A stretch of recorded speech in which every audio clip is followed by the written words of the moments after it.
15 de março, um dia muito agitado, porque o Ministério da Saúde está... Bom, esse Ministério da Saúde, nas mãos do Pazuello, do logístico, nunca teve uma atuação que a gente possa se orgulhar, muito pelo contrário, sempre foi um grande desastre. Mas hoje houve de tudo.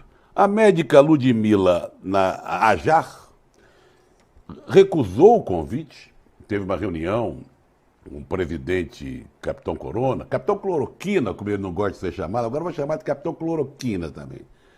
O Pazuello e o Dudu Bolsonaro. Vejam vocês o que estava fazendo ali o filho do presidente da República, Dudu Bolsonaro, tentando fazer o quê? Uma arguição com a médica Ludmila Assar, mas ela se saiu bem, recusou, deu um não rotundo, como diria Leonel Brizola, ao Capitão Cloroquina.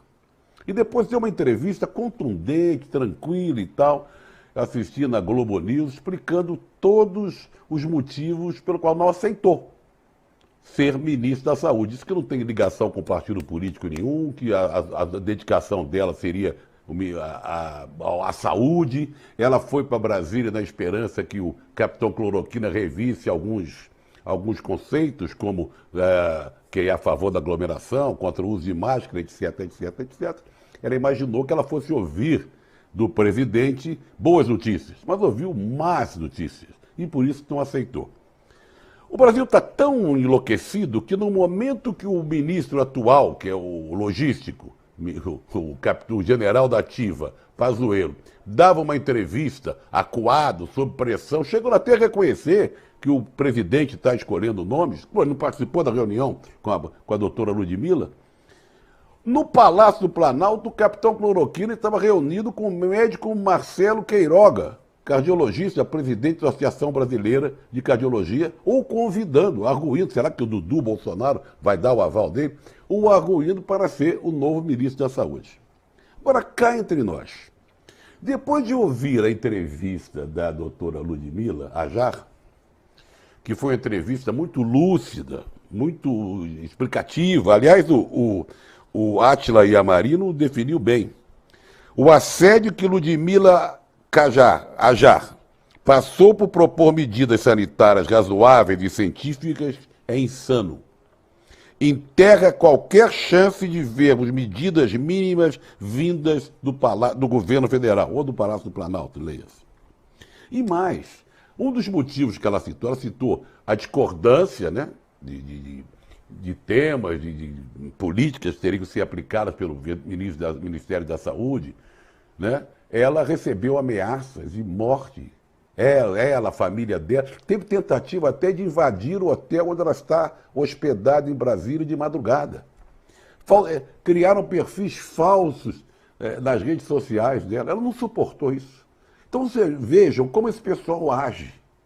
Como essa turma age. Não tem aquele que pegou uma pistola ameaçando o presidente Lula, um empresário, que empresário, não sei nem de quê, gente violento. Por que esse cara não vai em cana? Por que não prendem um sujeito desse que ameaça o presidente Lula com um revólver na mão? Você vai ver, não sei o quê. Devolva 84 bilhões. Sabe, essas cenas que a gente viu esse fim de semana também, dessas pessoas ligadas ao Capitão Cloroquina, rezando lá em Copacabana, gritando, Daniel Silveira, a favor desse deputado brucutu, um sujeito ignorante, grosso, desrespeitoso. Olha, nós estamos realmente numa situação muito triste.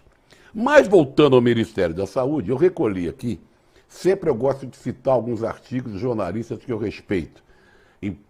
Jornalistas que eu respeito e jornalistas, com certeza, o Capitão Cloroquina desrespeita, porque ele sempre aponta a imprensa como a culpada de várias coisas. Ele se acha perseguido pela imprensa, coitadinho. Separei hoje o Bernardo Melo Franco, tá? Que eu acho excelente jornalista. Ele escreveu na Folha há muito tempo, agora no Globo, e diz o seguinte: o governo errou ao nomear o general Pazuello para comandar o Ministério da Saúde. Errou de novo ao mantê-lo, quando a pandemia se alastrou no país. Agora, erra mais uma vez na operação desastrada para tirá-lo da cadeia. Da cadeia, hein? Da cadeira. Não foi... tá bom. A gestão de Pazuello será lembrada como uma tragédia política e humanitária. Quando ele assumiu, o Brasil contava 14 mil mortos. Hoje registra mais de 271 mil, 78 mil, com as UTIs lotadas e a vacinação interrompida em diversos estados. Sem preparo, o paraquedista militarizou a pasta, trocando técnicos em saúde por colegas de farda. Ele admitiu sua incompetência ao dizer que não sabia nem o que era o SUS. Em outro momento histórico, esse é um momento histórico, tem a gravação, todo mundo viu, ele estava se recuperando da Covid, ele reconheceu que só estava na cadeira para cumprir ordens do presidente Jair Bolsonaro. Um manda, o outro obedece. Quer dizer, um general da ativa obedecendo a um sujeito que só virou capitão porque foi expulso do exército. Ele foi cúmplice da farsa no tratamento precoce. E vai, papá. Também imitou o chefe a boicotar o uso da máscara, criticar medidas de distanciamento social e torpedear a fabricação da vacina do Instituto Butantan. Aí vamos chegar mais perto agora aqui. A operação para ejetar o paraquedista repete o desastre que foi sua gestão. Convidada a substituí-lo, a médica Ludmila Ajar recusou o cargo porque o presidente não estava disposto a abandonar a linha negacionista. Ela ainda denunciou assédio de militantes bolsonaristas que ameaçaram de morte e tentaram invadir seu quarto de hotel, conforme eu falei no início. Seu depoimento mostra como o governo se tornou refém da seita de fanáticos alimentada pelo capitão.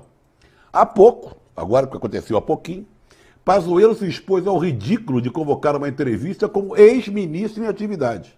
Ao justificar o atraso na entrega de vacinas, ele disse que cronograma é para ser alterado. E papapá insistiu que não está demissionário, que não vai pedir demissão, mas já está tudo arrumado para ele sair.